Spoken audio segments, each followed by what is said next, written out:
2020 has been a very, very challenging year for many people. Most people have experienced it differently. Some people, it has been fabulous for them. They have thrived in the situation that they found themselves in. Others haven't at all. Many were prepared, but some weren't. Now, I want to talk to you about how to get on track with 2021.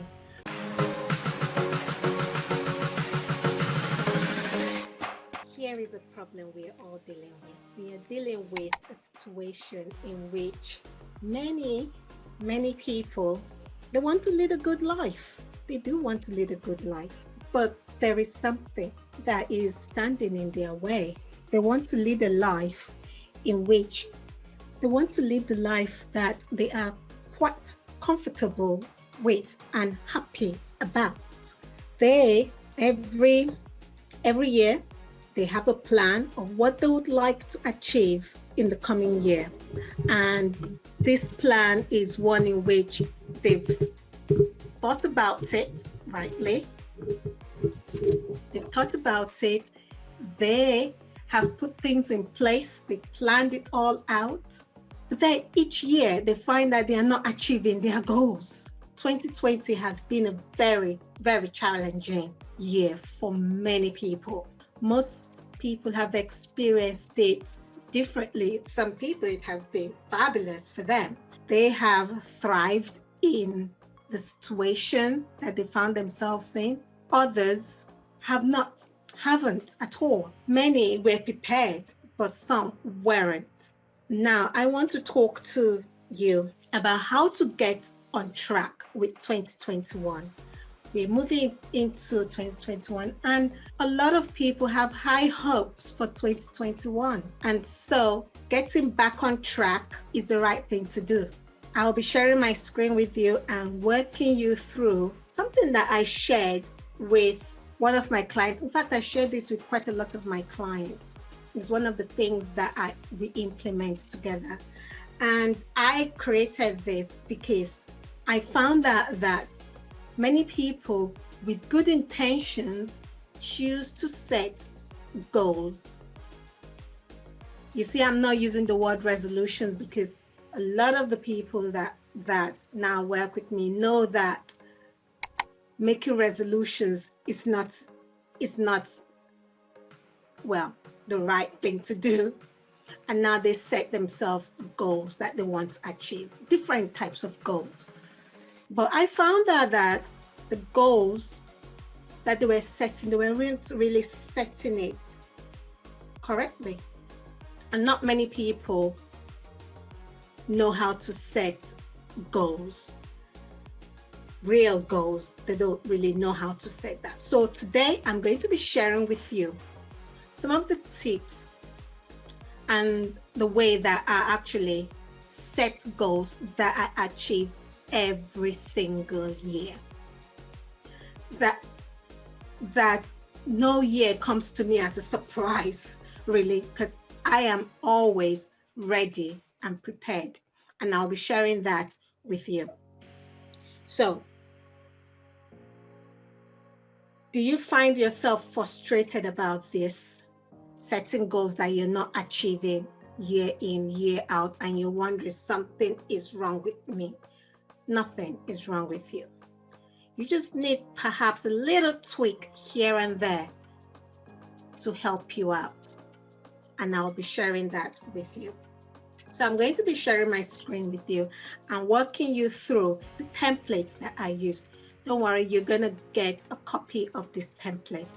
Now, after I've shared the steps that you can use to grow your finances or to plan your life, I will invite you to work more with me.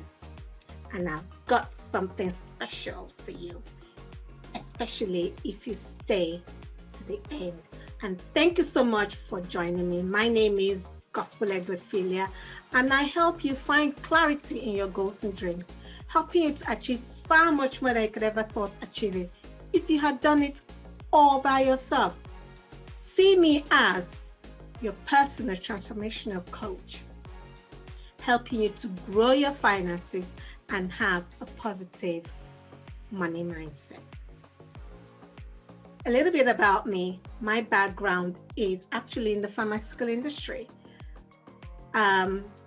I trained to be a pharmaceutical scientist and then went on to do a master's in which I got a scholarship to work with the Cancer Research UK, because my passion is to work with people, is to find the cure for cancer. So I worked on a particular set of group of cancerous drugs. And after doing that degree, that was my master's, I went further to do pharmacy. So I am a registered pharmacist in the UK. And with that, I am a mental health first aider. So when I integrated everything that I have learned over the years into my practice, into what I share with my clients, and I'll be sharing that with you. Now you might be like, 3 degrees? Yes, I have 3 degrees and other courses that I did to equip me to be able to serve you better. So how did I pay for all this degree? Yes, I fell into the trap of taking out a student loan. I took out a student loan when I was young and I did not know any better. But I did not want to take a student loans, but I had to, coming from not the wealthy background, and also basically my parents were not prepared at all. And so I had to now apply for student loans. Trust me, I did everything I could not to get a student loan. I applied for over 100 scholarships. I applied for over 50 internships. There were some schemes that I thought I could get in, but back then, no, I couldn't get into that, because there were schemes in which you can work and then go to university. But I never got it. So I reluctantly took out student loans, and I made sure that I was determined to pay off the student loan. Now, in between that, there were lots of things about the student loan that I did not know about. I was not familiar with it at all. And everyone, of course, I did my research. Everyone told me that I don't need to pay off my student loans and that it will get wiped off after 30 years. I graduated in 2005 and got my first job at one of the best pharmaceutical companies in the world.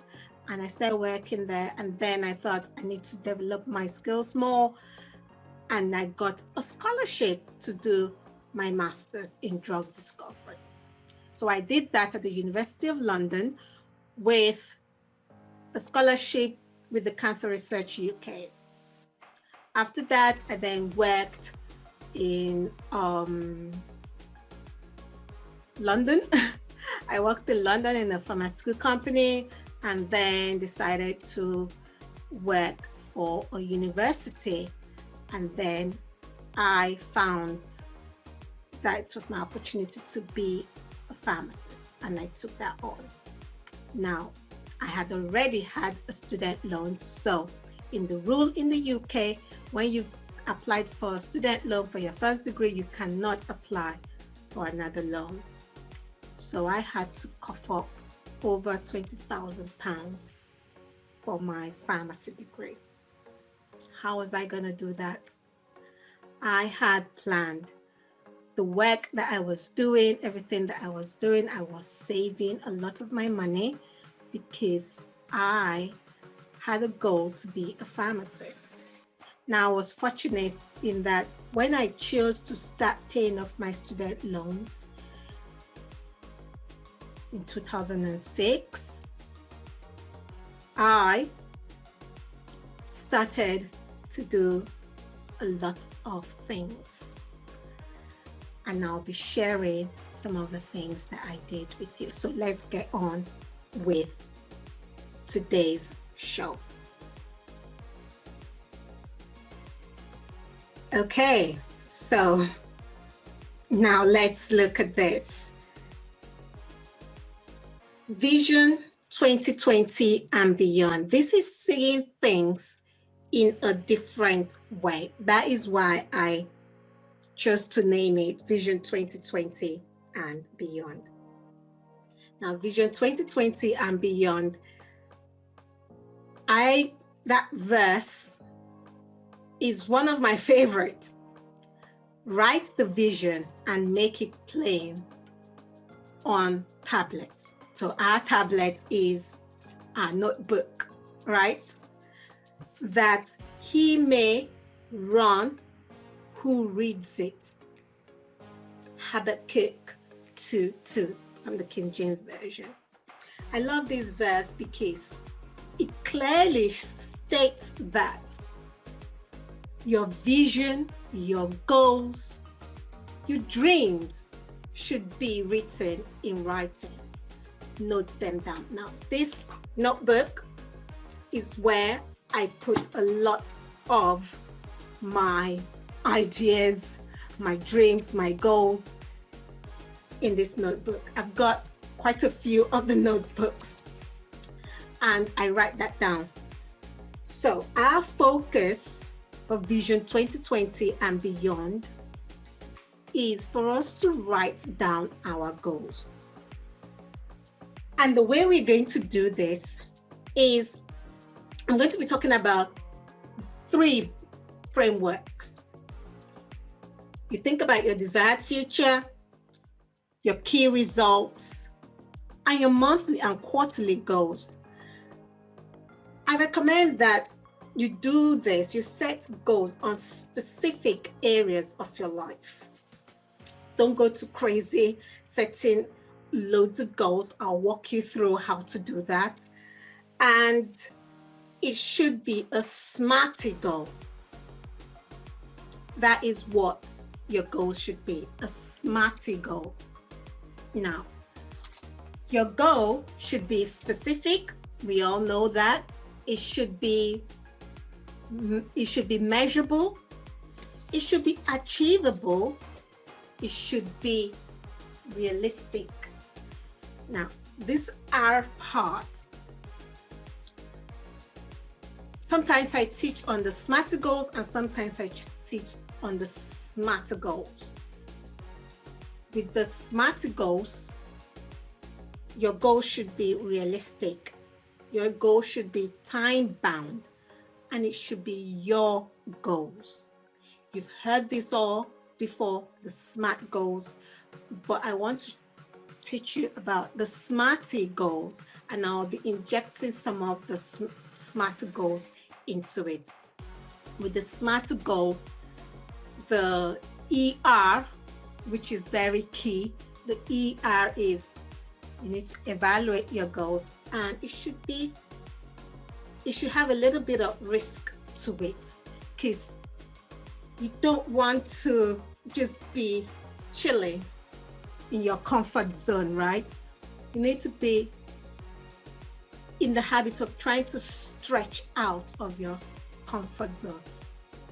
You see the word I use, stretch out, not get out. So stretch into your comfort, stretch your comfort zone. So that is the basics of what we're going to be talking about. Now let's look at the different parts of our lives that we need to be setting goals and how we need to do that.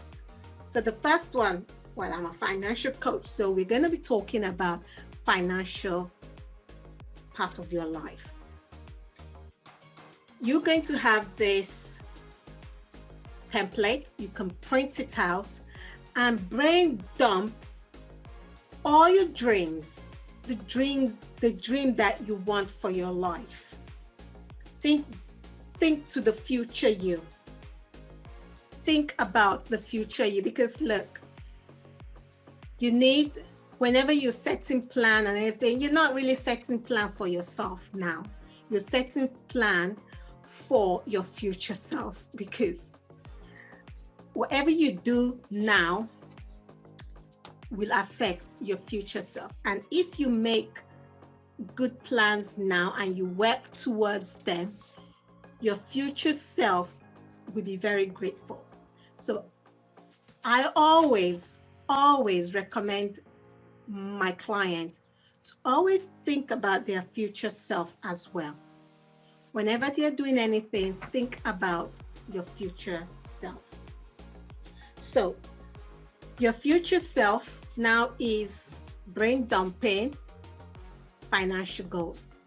Dream big. If you're thinking, oh, I want to be able to save £12,000 by the end of 2020, why not say £20,000 by the end of 2021? If you want to save £12,000 by the end of 2021, why not just say, I want to save £20,000 by the end of 2021? That is one way to stretch your goals. Now, once you've written that down, you can use words, pictures. I actually recommend pictures and also videos. I'll be sharing with you. Well, in my master class, we do this video format and I share how to do that. Okay, now once you've thought about your financial goals, now next thing that you need to do is to list out 3 things that you want to achieve in your financial goals. So we know that you want to achieve £20,000 by 2021, right? So that's one goal. Another goal financially could be, maybe you've got debt. You say that the amount of debt you've got, you want to maybe get out of debt. You write that down. And maybe you want to read books on finance. Maybe you say, I want to read 12 books by the end of 2021. So you write that down.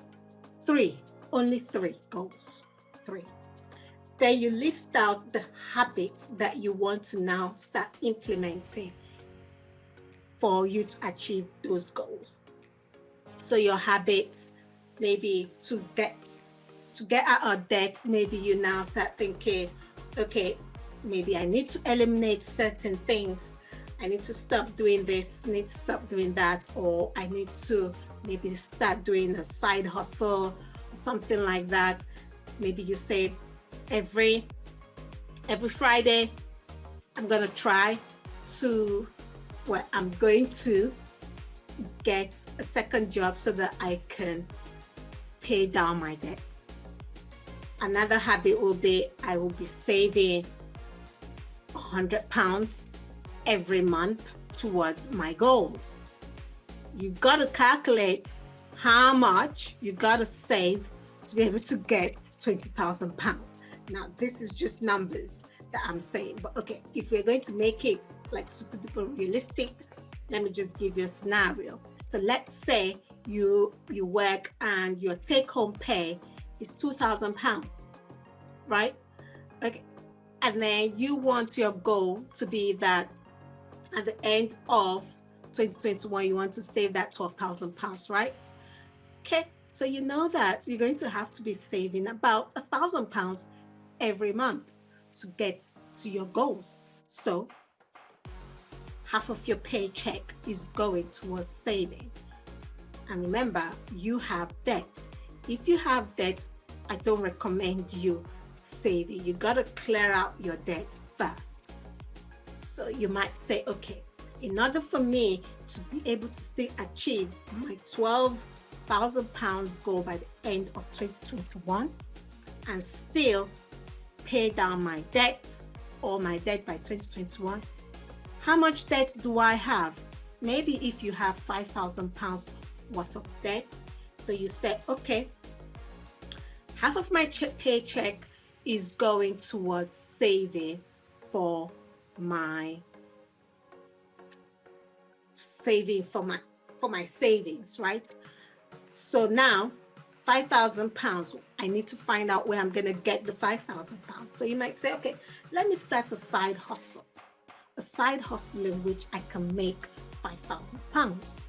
And then you do the maths, you calculate and see what side hustle that you can do to get you to have your debts paid off.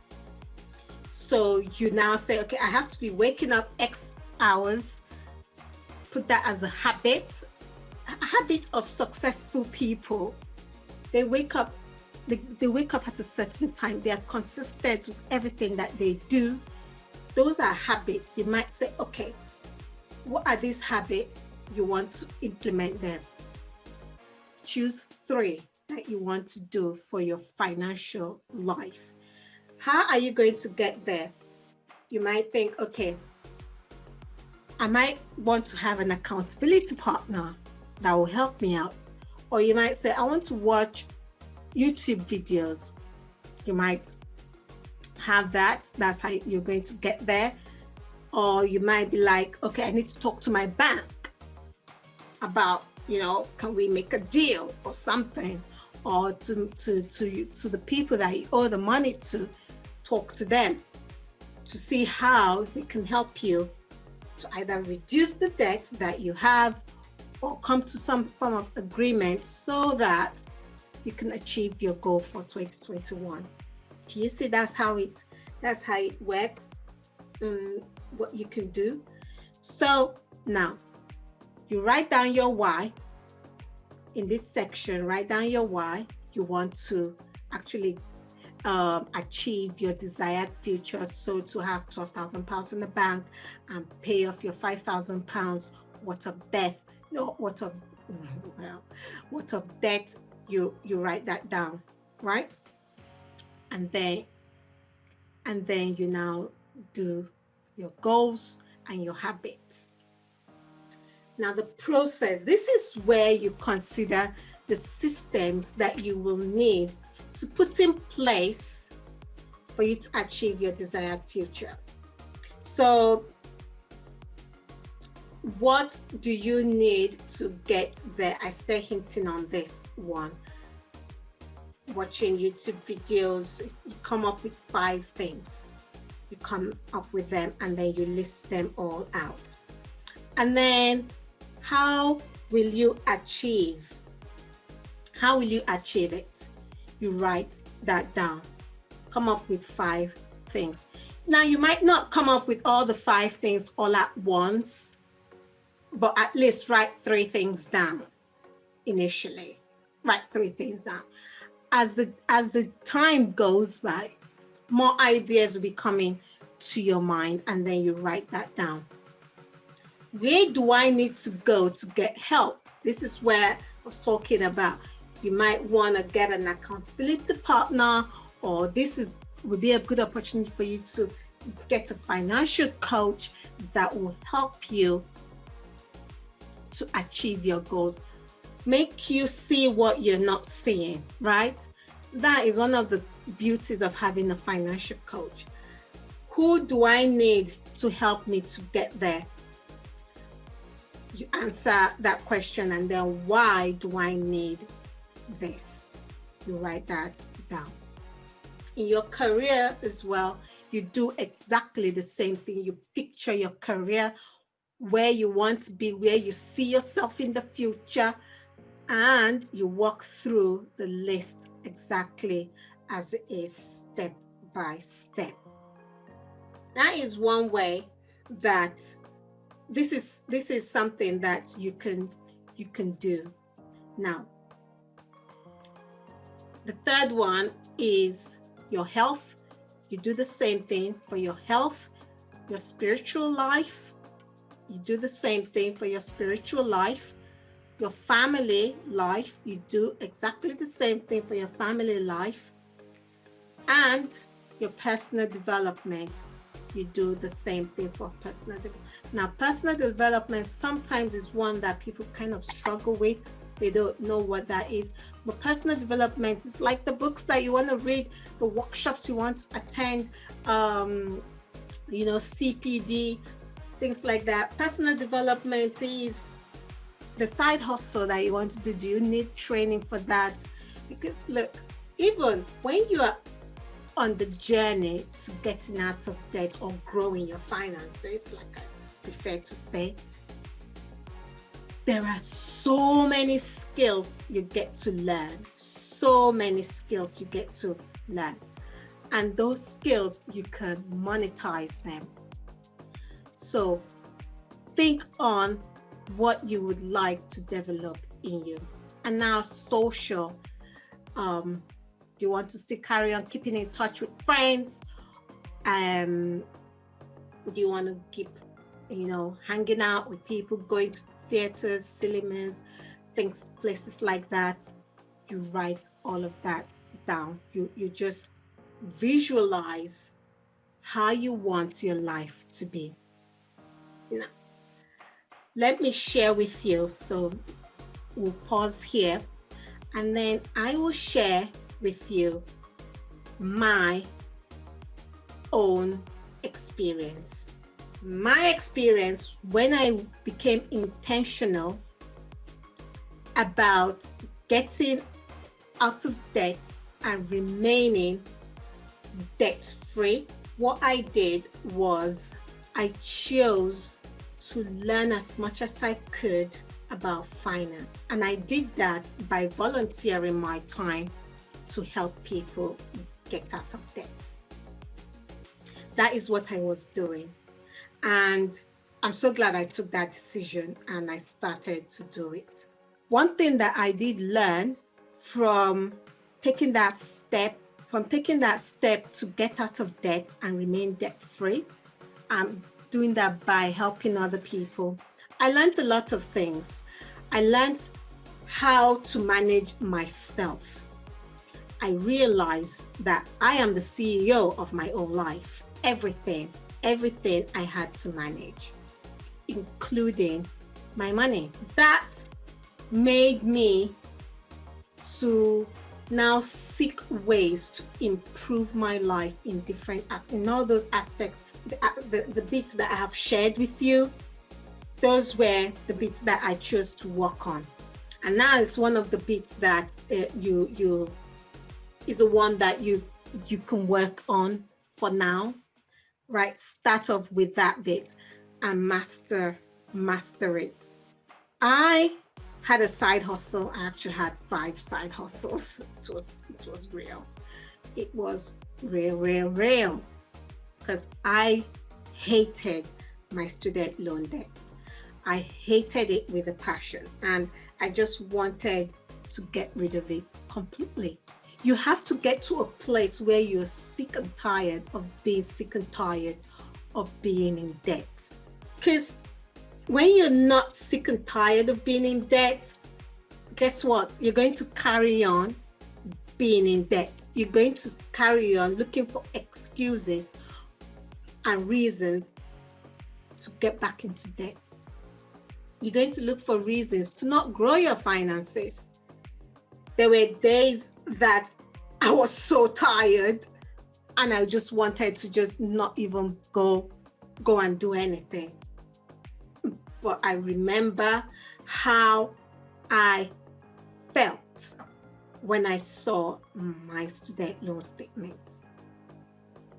I always kept my student loan statement in a place where I can see it, for it to remind me of the torture that it was inflicting on me. And that motivated me to go and carry on doing my side hustle. Basically, that is one thing that I started to do. I started to go into self-development, personal development, career development, and learning all of that, I started to monetize my skills. I shared this with Miss TMA.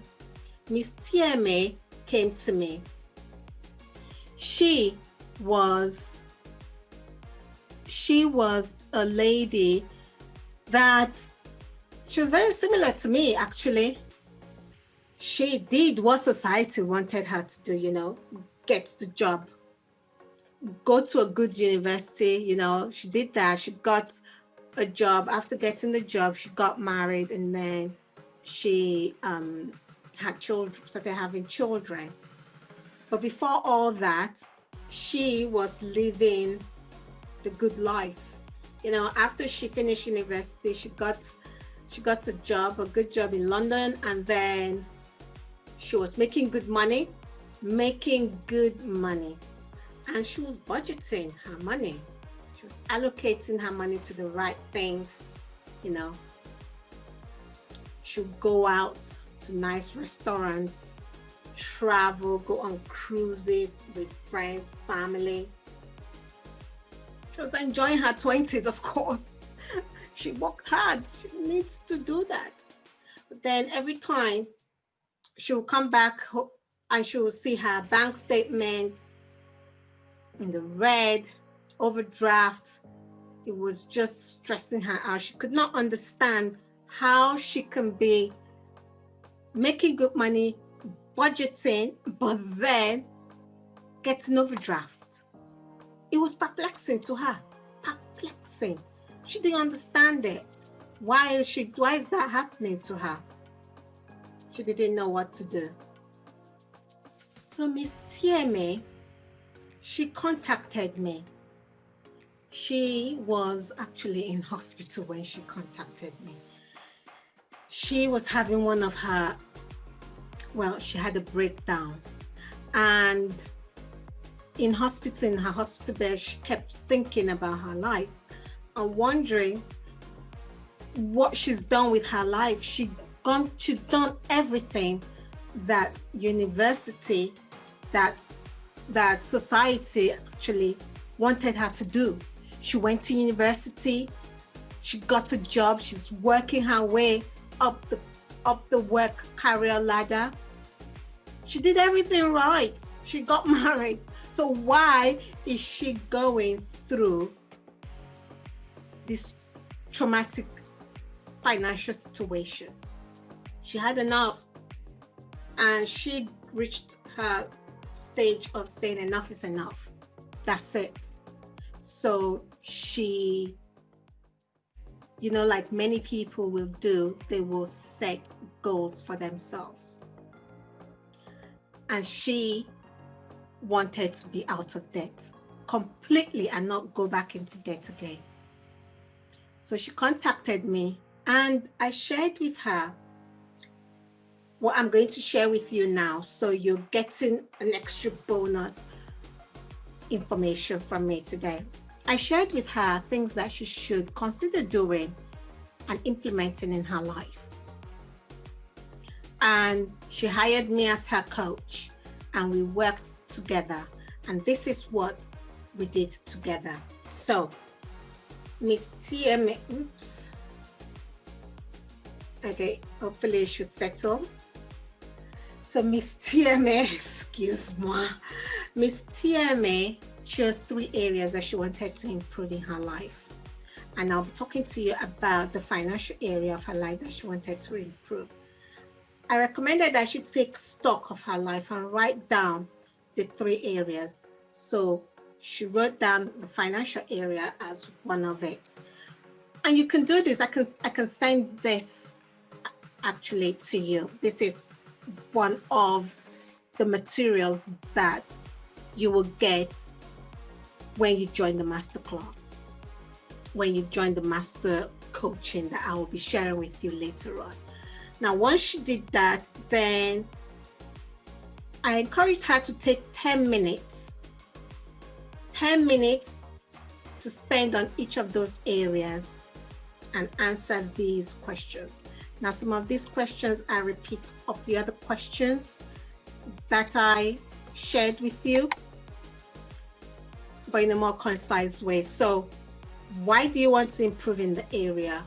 How do you want to improve it? And who do you need to help you to move forward? She noted that down. And with this one, the financial part, she wrote that she needs a financial coach.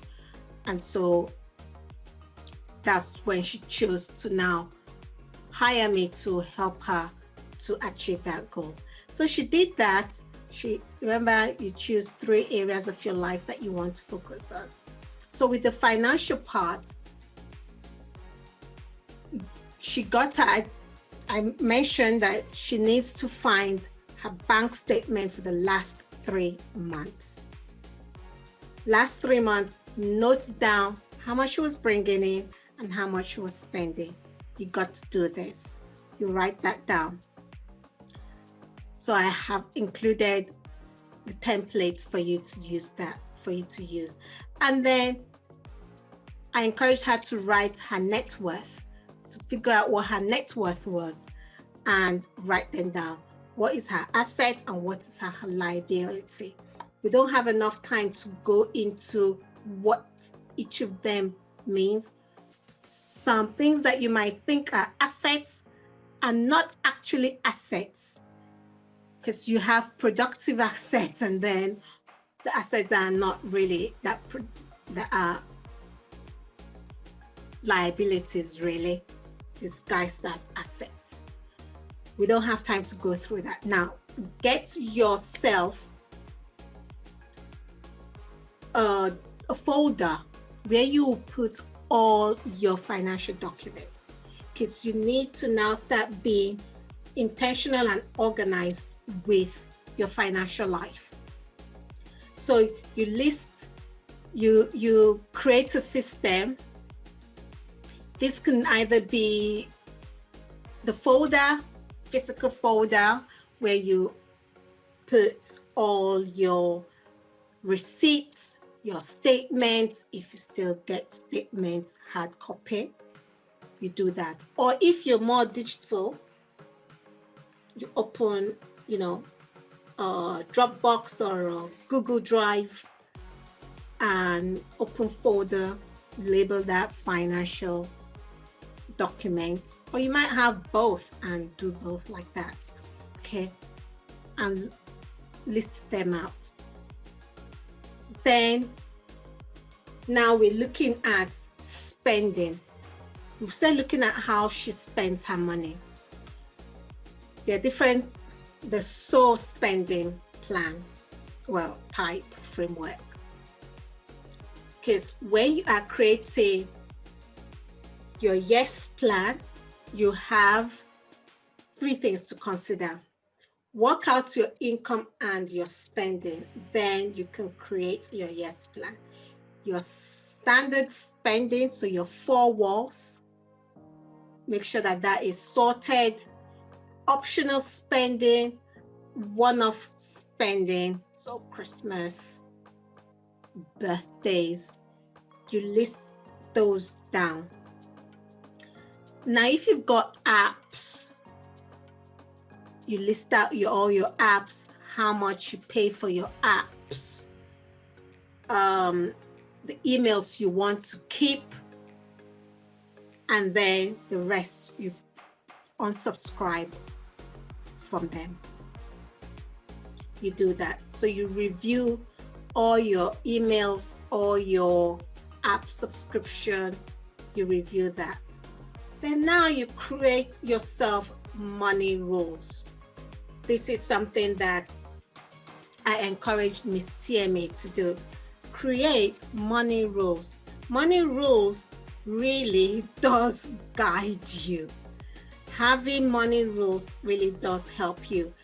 It helps you to stay focused and on purpose to achieving your goals and dreams. It does.